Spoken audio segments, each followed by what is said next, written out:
장사를 해야지.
Annual LG Dealer Convention.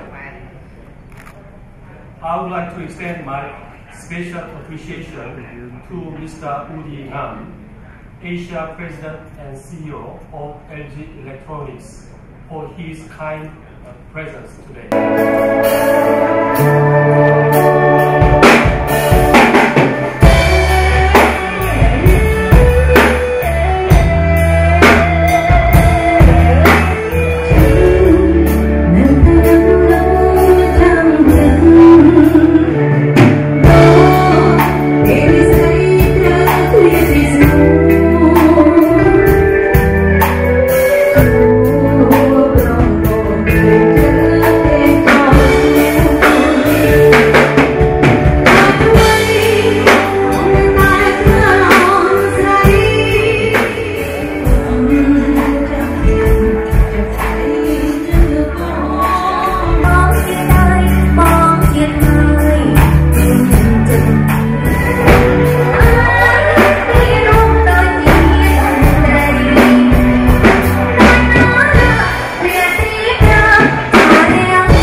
So when I say number one, and everybody say LG, something like that. Và nếu bây giờ gọi vậy là lệnh môi từ number one như sai là LG. Và trên bây giờ còn vậy là number one từ lệnh môi đấy như vậy là LG để ngọc lên rồi. So now everybody have your class. Okay. Number one.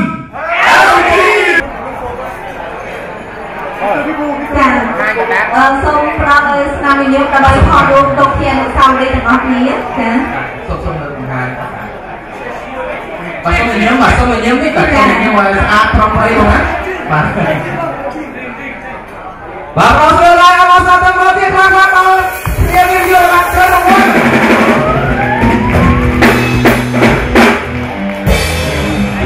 bạn thấy nó là nhân vật cho bạn học và cho cực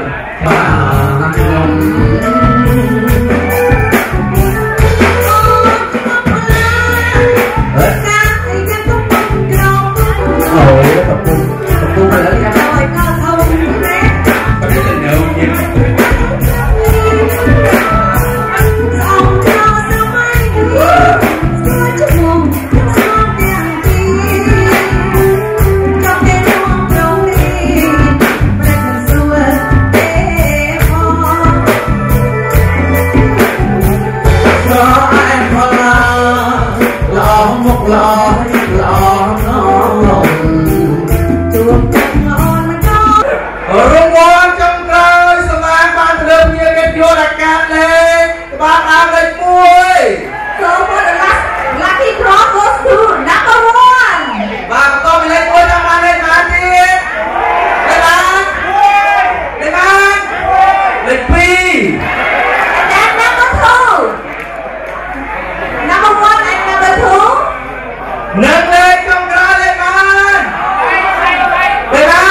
VIP เนี่ย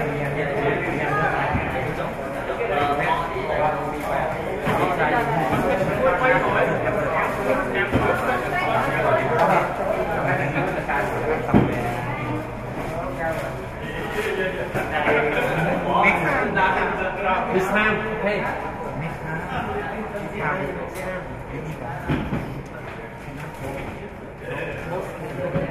This week